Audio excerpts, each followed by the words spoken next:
Good day, everyone. I am Melanie A. De La Serna, and for today's discussion, I will discuss about the Module 3, Lesson 2, The Filipino Family, with Miss Beverly Ibali. The topics that I will be discussed: first, historical overview of Filipino family, the Filipino family, the filial piety, household structure and transnational families, dating and marriage, who is in authority, where the couple lives, who inherits.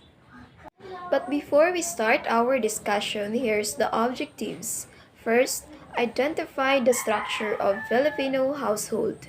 Second, determine the family values that played a big role in nation building. Third, give value to the family as the basic unit in the society. Filipino setting and values development. And now, let's start our discussion. Historical overview of Filipino family. Globalization has created international employment opportunities for migrant workers, especially females, as increasing numbers of Filipinos are sacrificing themselves to work abroad to support their families back home. The function of the family changes when a husband and wife are separated for a long period of time.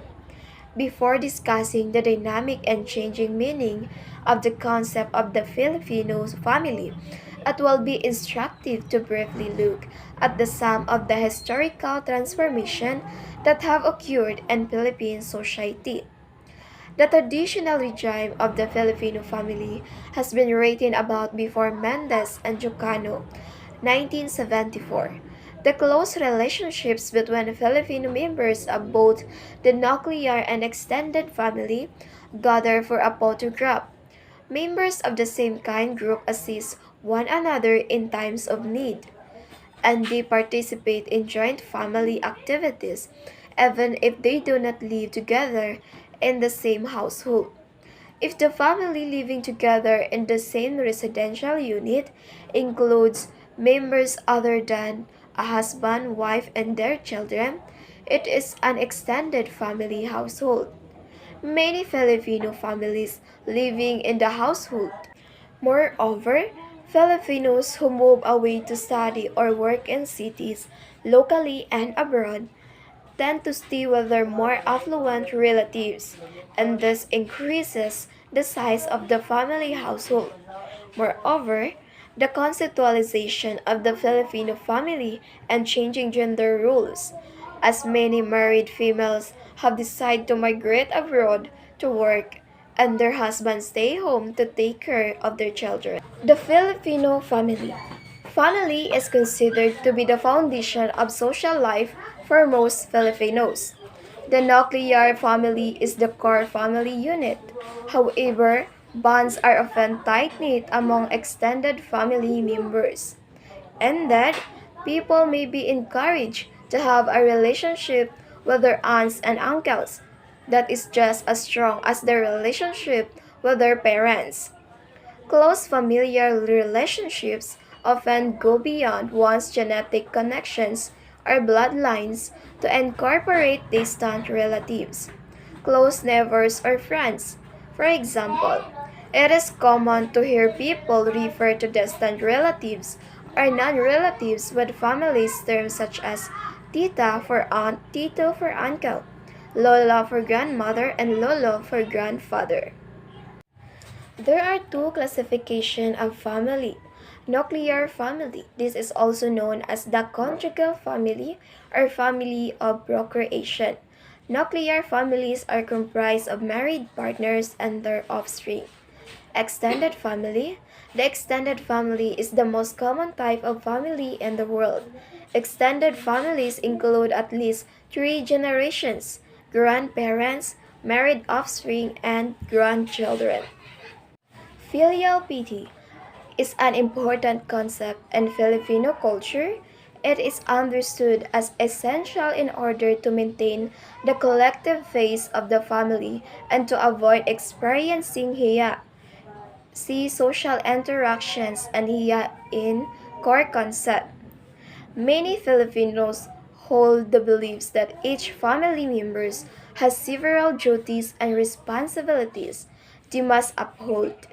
Observing one's duties and responsibilities is important in order to correctly respect others and to ensure harmony among family members.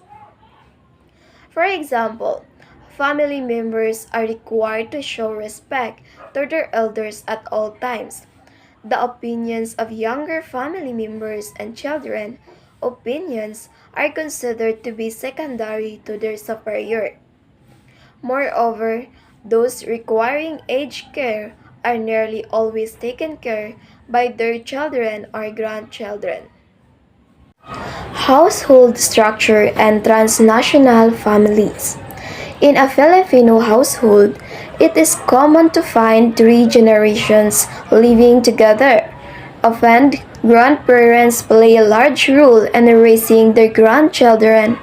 Extended family will often live relatively close to one another and will come together during large celebration.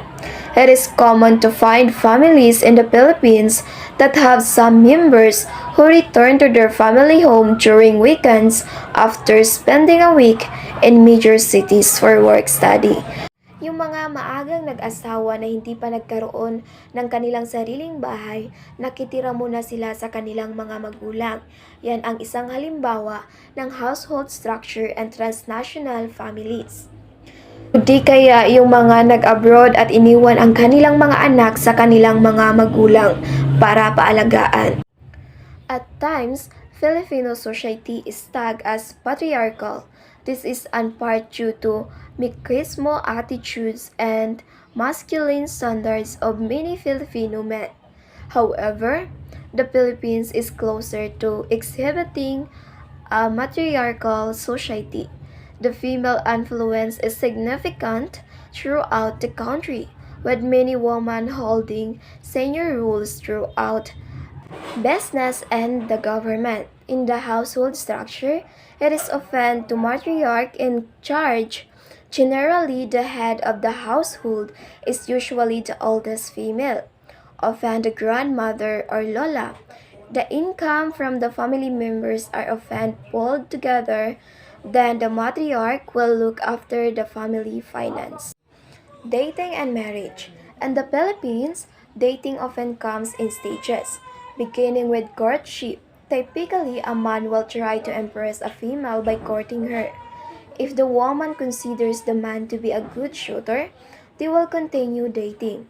Individuals have a significant level of freedom in terms of choosing marriage partners. Although the choice of a spouse may be influenced by the preference of the family, in some families, it is expected for the prospective partner to gain approval of their potential in-laws. However, in urban areas, dating and marriage practices tend to be less conservative and are becoming more influenced by the West. Expectation and practices of marriage are heavily shaped by the Catholic Church. Marriage is understood as a milestone, and it is expected that individuals will one day marry a suitable partner. Having children out of wedlock is generally frowned upon in Filipino society. Many couples will marry prior to giving birth to their child to avoid social repercussions. Monogamy is the norm and divorce is both socially stigmatized and illegal. However, views on marriage are changing. For example, there is now more acceptance of a person's choice to remain single if they wish to be so. Who is an authority? Patriarchy, the pattern in which the oldest man living in the household has authority over the rest of the family members. So dito, yung patriarchy, siya yung nakakatanda, siya yung oldest man in the family. It's either ang lolo or the father. Matriarchy, the pattern in which oldest woman living in the household has authority over all other family members. So ito din yung kung sino yung pinakamatandang babae, siya yung may authority over all over the family members. Equalitarian, family structure in which authority is evenly shared between husband and wife. Where the couples live. Patrilocal refers to the pattern in which married couples live with or near the husband parents. Matrilocal refers to the pattern in which married couples live with or near the wife's parents. Neolocal refers to the pattern in which newly married couples set up their own households. Who inherits? Patrilineal descent and inheritance is passed through the male line. Matrilineal descent and inheritance is passed through the female line. Bilateral descent and inheritance are passed equally through both parents.